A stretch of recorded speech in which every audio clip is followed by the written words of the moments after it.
Pemirsa proyek penataan Pantai Seminyak, Legian, Kute, Samigita digelisang antuk nicapang daya tarik kawasan wisata unggulan Ring Bali. Pembangunan kekawitin antuk mecikang Breakwater, Kelanturang, nagingin bias ring penguntat paletani.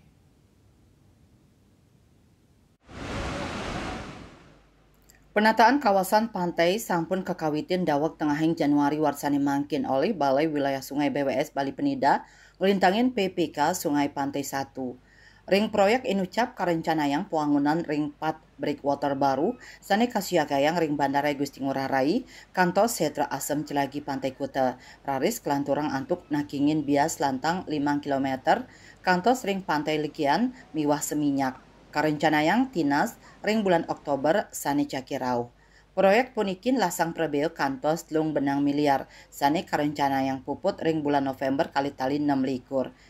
Sadurungnyane Kepala SNVT PJSA BWS Bali Penida Gede Lanang Sunu Perbawa Mausang, proyek puniki kepah dados tetiga pahan inggih punika pantai ke Pantai Jerman, saking Discovery Kartika Plaza ke Hotel Pullman Legian, miwah saking Kudeta Seminyak ke Pantai Petitengat. Lianan punika penataan puniki keabdiang sida ngukuhang daya saing kawasan pesisir Bali pinaka destinasi wisata dunia, sapisanan nambahin kuentanan abrasi pantai. Parwata Bali Pos nguningayang.